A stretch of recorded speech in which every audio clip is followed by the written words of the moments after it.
अब तक आपने सुना, लेकिन अब सवाल और गहरा हो जाता है।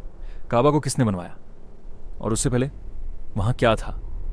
इस्लामी मान्यता के अनुसार किताबों में बताया गया है कि इब्राहिम और उनके बेटे इस्माइल ने मिलकर इस जगह पर काबा की नींव रखी। एक सादा सा ढांचा पत्थरों से बना, जिसका मकसद था सिर्फ एक खुदा की इबादत। लेकिन अब असली सवाल यहीं से शुरू होता है, क्या इससे पहले वहां कुछ था?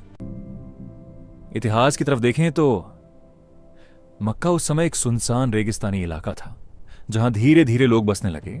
यानी शुरुआत में वहां कोई बड़ा शहर या सभ्यता नहीं थी, लेकिन पूरी तरह खाली था।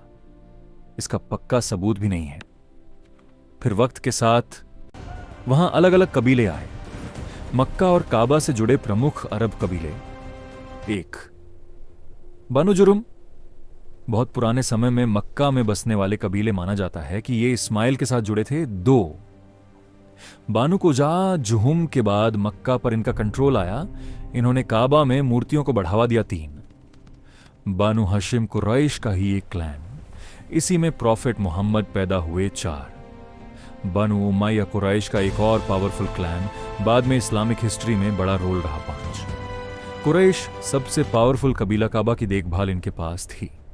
और फिर जो जगह एक खुदा की इबादत के लिए बनी थी, वह बन गई कई देवताओं का केंद्र। उस समय वहां जिन देवताओं की पूजा होती थी उनमें शामिल थे एक हुबाल, काबा के अंदर रखा गया सबसे बड़ा देवता माना जाता था। लोग फैसले लेने के लिए इसके सामने तीर, डिविनेशन एरोज इस्तेमाल करते थे। दो अल्लाट, एक प्रमुख देवी, उर्वरता, फर्टिलिटी और शक्ति से जोड़ी जाती थी। तीन एल उजा, युद्ध और ताकत की देवी मानी जाती थी, बहुत पावरफुल गॉडेस मानी जाती थी। उस समय चार मनाट, किस्मत, फेट और भाग्य की देवी। लोग यात्रा से पहले इसकी पूजा करते थे। कहा जाता है काबा के अंदर और आसपास 300 से ज्यादा मूर्तियां रखी गई थीं। हर कबीले का अपना देवता, अपनी पूजा, यानी शुरुआत एक खुदा की इबादत, फिर कई देवताओं की पूजा। फिर आया एक नया दौर, जब ने कहा इबादत सिर्फ एक खुदा की होनी चाहिए। जब मक्का उनके नियंत्रण में आया, काबा से सारी मूर्तियां हटा दी गईं और उसे फिर से बनाया गया एकेश्वरवाद का केंद्र। अब सोचने वाली बात यह है, क्या काबा सिर्फ एक इमारत है या एक सोच का बदलाव? और सबसे बड़ा सवाल, काबा से पहले वहां क्या था?